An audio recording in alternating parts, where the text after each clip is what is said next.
अरे ये भिखारियों के लिए होली नहीं है। इधर मत जाना, इसके पास कूड़ा उठाता है। हाँ, रंग खराब हो जाएगा।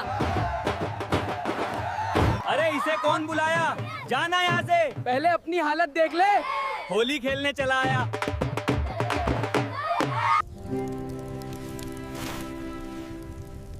माँ, क्या गरीब लोगों के लिए होली नहीं होती? होली है भाई, होली है। क्या हुआ? अरे अरे बंद क्यों हो गया? करंट तो नहीं आया। अरे डीजे को क्या हो गया? क्यों बंद हुआ? शायद शॉर्ट सर्किट हो गया है, मशीन बंद हो गई है। किसी को तो इसे ठीक करना ही होगा, नहीं तो पूरा गांव हंसेगा। अरे कोई मैकेनिक को फोन करो। त्योहार का दिन है, अभी कोई आने को तैयार नहीं है। मुखिया जी,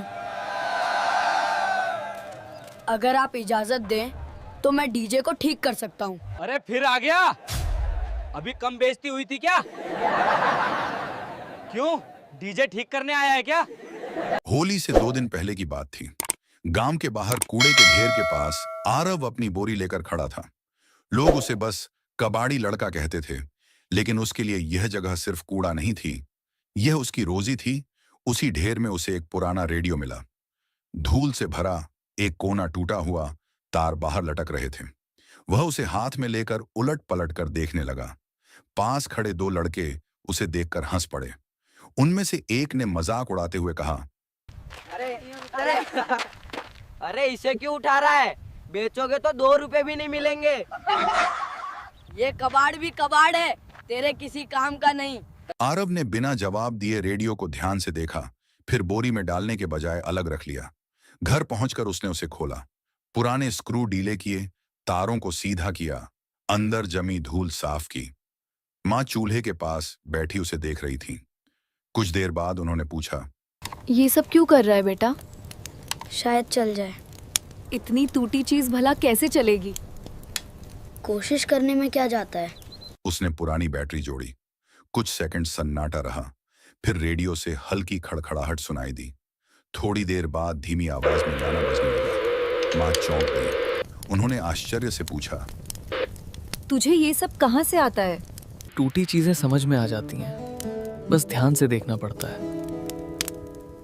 लोग समझ में नहीं आते। माँ चुप हो गई। उन्हें पता था कि यह बात यूं ही नहीं निकली। गांव में लोग उसे अक्सर कम समझते थे। वह किसी से बहस नहीं करता था, चुपचाप काम करता, घर चलाता और कबाड़ में से काम की चीजें ढूंढता रहता था। उसी गांव में होली की सुबह अलग ही रौनक थी। चौपाल के पास बड़ा सा स्पीकर लगाया गया था। रंग की बाल्टियां भरी थीं। गली गली में बच्चे दौड़ रहे थे। गांव के मुखिया ने इस बार खास इंतजाम किया था।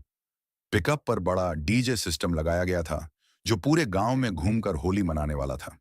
लोग आपस में कह रहे थे, इस बार शहर से मशहूर गायक आने वाला है। उसी शोर शराबे से थोड़ा दूर कंधे पर बोरी टांगे आरव खड़ा था। रोज की तरह सुबह कूड़ा बीन कर आया था। आरव ने रंग खेलते बच्चों को कुछ देर देखा, फिर हिम्मत करके आगे बढ़ा। उसके मन में बस इतना था कि आज तो त्योहार है, शायद आज कोई कुछ न कहे। तभी पास खड़े एक युवक ने उसे ऊपर से नीचे तक देखते हुए कहा, अरे ओ आरव, दूर ही रहना। तेरे कपड़ों पे रंग लगेगा तो धोएगा कैसे? पहले अपनी हालत देख ले। होली खेलने चला आया। आरव ने कुछ नहीं कहा। उसने बस धीमे से जवाब दिया, मैं बस ऐसे ही देखने आया था। तभी एक औरत ने अपने बेटे को पीछे खींचते हुए कहा, इधर मत जाना, इसके पास कूड़ा उठाता है। रंग खराब हो जाएगा। अरे इसे कौन बुलाया? जाना यहाँ से। आरव की मुट्ठी थोड़ी कस गई, लेकिन उसने सिर झुका लिया। वह बहस नहीं करना चाहता था। गांव के कुछ बड़े लोग भी वहीं खड़े थे। किसी ने रोकने की कोशिश नहीं की। माहौल ऐसा था जैसे यह सब सामान्य हो। आरव ने हल्की आवाज में कहा, मैं तो बस होली देख रहा था। देखने के लिए ही ठीक है तू, खेलने के लिए पैसे चाहिए। आरव बिना कुछ बोले वहां से हट गया। रंग उसके कपड़ों पर नहीं लगा था, लेकिन शब्द जरूर लग गए थे। वह सीधे घर की तरफ चला। रास्ते में उसे डीजे की तैयारी दिखी। पिकअप गाड़ी पर बड़े स्पीकर बांधे जा रहे थे। लोग कह रहे थे कि आज पूरे गांव में धूम मचेगी। वह घर पहुंचा तो उसकी मां चूल्हे के पास बैठी थी। उन्होंने आरव का चेहरा देखा और समझ गईं कि कुछ हुआ है। उन्होंने धीरे से पूछा, क्या हुआ बेटा, खेल नहीं रहा? मां, क्या गरीब लोगों के लिए होली नहीं होती? मां के हाथ कुछ पल के लिए रुक गए।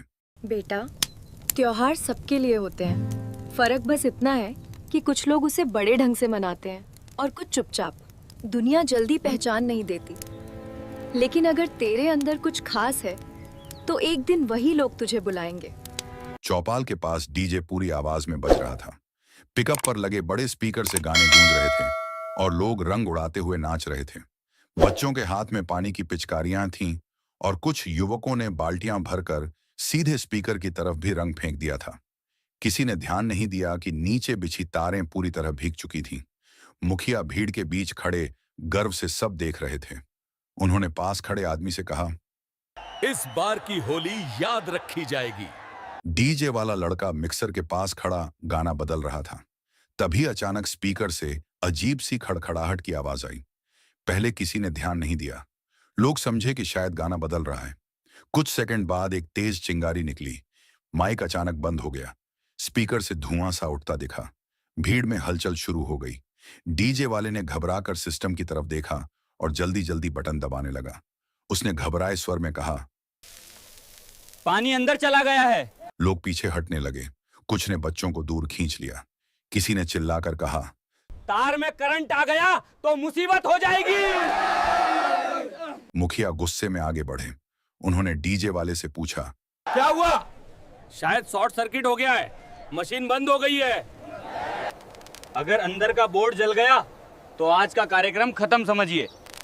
भीड़ में बेचैनी फैल गई। जो लोग अभी नाच रहे थे अब एक दूसरे से पूछने लगे, अब क्या होगा? कुछ युवकों ने तार को हाथ लगाने की कोशिश की।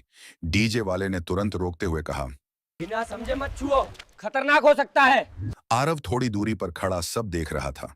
उसने धुएं की हल्की गंध महसूस की। उसकी नजर सीधे उन गीली तारों पर गई जो सुबह से पानी में भीग रही थीं। उसने समझ लिया कि दिक्कत कहां से हुई है। पास खड़े एक आदमी ने खींचते हुए कहा, अब सारा मजा खराब हो गया। इतने पैसे खर्च किए और डीजे ही बंद हो गया तो बदनामी होगी। किसी को तो इसे ठीक करना ही होगा, नहीं तो पूरा गांव हंसेगा। कुछ लोग मोबाइल निकालकर किसी मैकेनिक को फोन करने लगे, लेकिन त्योहार के दिन कोई जल्दी आने को तैयार नहीं था।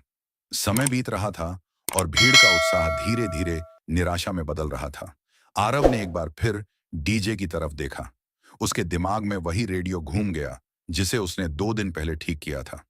उसे पता था कि अगर पानी बोर्ड तक पहुंचा है तो पहले बिजली पूरी तरह बंद करनी होगी, फिर अंदर की जांच करनी होगी।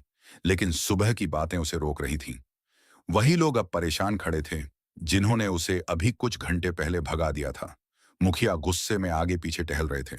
उन्होंने ऊंची आवाज में कहा, साल में एक बार ऐसा कार्यक्रम होता है और आज ही मशीन जवाब दे गई। फिर उन्होंने डीजे वाले से पूछा, अभी ठीक हो सकता है या नहीं? पानी अंदर चला गया है, बोर्ड गीला हो गया है, अभी कुछ कहना मुश्किल है। भीड़ में लोग आपस में कह रहे थे, अगर डीजे नहीं बजेगा तो होली का मजा ही क्या रहेगा। कुछ युवकों ने मोबाइल निकालकर मैकेनिक को फोन किया। थोड़ी देर बाद उन्होंने बताया, त्योहार का दिन है, अभी कोई आने को तैयार नहीं है। इसी बीच भीड़ के पीछे से आरव धीरे धीरे आगे बढ़ा। उसकी चाल में झिझक थी लेकिन आंखों में हिचक नहीं रही थी। वह पिकअप के पास जाकर रुका। कुछ लोगों ने उसे पहचान लिया। एक युवक ने ताना मारते हुए कहा, अरे फिर आ गया, अभी कम बेइज्जती हुई थी क्या? दूसरे ने हंसकर कहा, क्यों, डीजे ठीक करने आया है क्या? आरव ने शांत स्वर में कहा, अगर आप लोग अनुमति दें तो मैं देख सकता हूँ। भीड़ में हल्की हंसी गूंजी। किसी ने कहा, ये मशीन है, कबाड़ नहीं जो तू उठा ले जाएगा। मुखिया ने उसे घूरते हुए पूछा, तू यहाँ क्या करने आया है? आरव ने सीधे उनकी तरफ देखते हुए कहा, मैंने कुछ मशीनें ठीक की हैं, अगर शॉर्ट सर्किट हुआ है तो शायद ठीक हो सके। मुखिया ने तीखे स्वर में कहा, सुबह तुझे रंग खेलने से रोका गया था, अब तू यहाँ काम बताने आया है। मुझे रंग से रोका गया था, मशीन से नहीं। ये लाखों की मशीन है, खिलौना नहीं। अगर और खराब हो गई तो जिम्मेदारी कौन लेगा? अगर मैं ठीक न कर पाया तो मैं तुरंत यहाँ से चला जाऊंगा। दोबारा इस चौपाल पर कदम नहीं रखूंगा। वैसे भी अभी तो कुछ काम नहीं कर रही, देखने में क्या हर्ज है। ठीक है, यहीं खड़े खड़े देख लें। एक भी गलती हुई तो तुरंत हट जाएगा। आरव ने सिर हिला दिया। वह पिकअप के पास चढ़ा और कहा, पहले बिजली का मुख्य स्विच बंद कर दीजिए। डीजे वाले ने पूछा, क्यों? आरव ने जवाब दिया, गीले बोर्ड में करंट रह गया तो हाथ लगाना खतरे का काम है। कुछ लोग अब गंभीर हो चुके थे। आरव ने धीरे धीरे मशीन का पिछला हिस्सा खोला। अंदर हल्की नमी थी। उसने एक सूखे कपड़े की मांग की।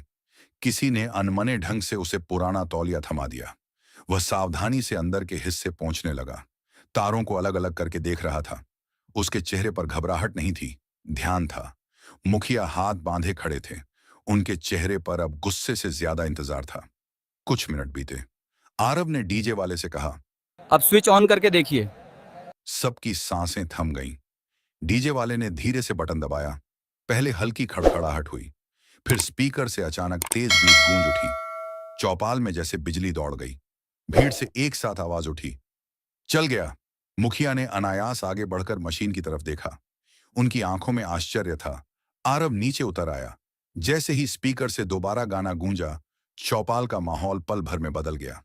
कुछ सेकंड पहले जो लोग निराश खड़े थे, अब वही लोग खुशी से चिल्ला उठे। बच्चों ने फिर से रंग की पिचकारियां उठाईं। ढोल की ताल दोबारा शुरू हो गई। डीजे वाला लड़का मशीन की तरफ देखकर हैरान था। फिर उसने आरव की तरफ देखा, जैसे यकीन नहीं हो रहा हो। भीड़ में से एक आदमी ने कहा, सच में इसने ठीक कर दिया। अरे ये तो असली उस्ताद निकला। सुबह उसे भगाने वाला वही युवक अब चुप खड़ा था। मुखिया धीरे धीरे आगे बढ़े। उन्होंने मशीन को देखा, फिर आरव की तरफ देखकर पूछा, तूने ये सब कहां सीखा? आरव ने सीधा जवाब दिया, कबाड़ में बहुत कुछ मिल जाता है। ध्यान से देखो तो मशीन खुद बता देती है कि दिक्कत कहां है। भीड़ में हल्की हंसी हुई, लेकिन इस बार वह मजाक की नहीं थी। डीजे की आवाज और तेज हो गई। रंग फिर हवा में उड़ने लगे। किसी ने आरव के कंधे पर रंग डाल दिया। वह थोड़ा चौंका, लेकिन इस बार किसी ने उसे रोका नहीं। एक छोटा बच्चा उसके पास आया और बोला, भैया आप भी खेलो ना। आरव ने पहली बार खुलकर मुस्कुराया। मुखिया ने हाथ उठाकर सबको शांत किया और कहा, आज की होली का असली रंग इस लड़के ने बचाया है। अगर ये नहीं होता तो आज का कार्यक्रम यहीं खत्म हो जाता। सुबह जो हुआ वो ठीक नहीं था। कभी कभी हम पहचानने में गलती कर देते हैं। आज से ये सिर्फ कूड़ा बीनने वाला नहीं, गांव का हुनरमंद बेटा है। आज की होली इसकी वजह से पूरी हुई है। भीड़ में तालियां बजने लगी। लोग उसके पास आकर रंग लगाने लगे। सुबह ताना मारने वाला युवक आगे आया और बोला, भाई गलती हो गई थी। आरव ने कहा, होली है, माफ कर दिया। पिकअप पर डीजे फिर से बज रहा था। इस बार गानों से ज्यादा लोग आरव की बात कर रहे थे। कोई कह रहा था, सच में कमाल कर दिया इसने। हिम्मत नहीं करता तो आगे आता ही नहीं। मुखिया ने डीजे वाले से कहा, पूरे गांव में गाड़ी घुमाओ, आज जश्न पूरा होगा। पिकअप पूरे गांव में घूमने लगी। बच्चे नाच रहे थे। आरव इस बार पीछे पीछे चल रहा था। खुले में उसकी मां दूर खड़ी देख रही थी। उनकी आंखें भर आई थीं। आरव उनके पास जाकर बोला, आप सही कहती थीं। त्योहार पैसे से नहीं, हिम्मत से बनता है। पिकअप पूरे गांव में घूम रही थी। डीजे की धुन अब पहले से भी ज्यादा तेज थी। बच्चे दौड़ते हुए गाड़ी के पीछे पीछे भाग रहे थे। लोग घरों से बाहर निकलकर रंग उड़ा रहे थे। लेकिन इस बार एक फर्क था। लोगों की नजर बार बार आरव पर जा रही थी। वह पिकअप के पास ही चल रहा था। उसके कपड़ों पर रंग चढ़ चुका था। वही लड़का जिसे सुबह चौपाल से भगा दिया गया था, अब उसी चौपाल की होली का कारण बना हुआ था। मुखिया ने गाड़ी रुकवाई। उन्होंने हाथ उठाकर सबको शांत होने का इशारा किया। धीरे धीरे गाना बंद हुआ। भीड़ इकट्ठी हो गई। सबको लगा शायद कोई घोषणा होने वाली है। मुखिया आगे बढ़े। उनकी आवाज अब शांत थी। उन्होंने कहा, आज अगर ये लड़का आगे नहीं आता तो हम सबकी होली फीकी रह जाती। हम लोग अक्सर कपड़ों से पहचान लेते हैं।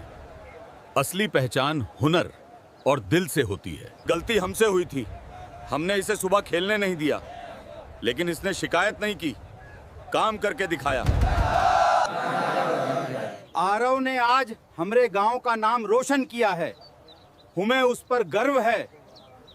इस साल के कार्यक्रम के लिए जो खर्च रखा था, उसमें से 5 लाख रुपए इस लड़के को सम्मान के तौर पर दिए जाएंगे। भीड़ में एक साथ हलचल हुई। कुछ लोग हैरान थे, कुछ गर्व से देख रहे थे। मुखिया ने आगे कहा, ये इनाम सिर्फ मशीन ठीक करने का नहीं है, ये उस हिम्मत का है जो इसने दिखाई। उन्होंने चेक आरव की तरफ बढ़ाया। आरव कुछ सेकंड चुप खड़ा रहा। उसने मां की तरफ देखा।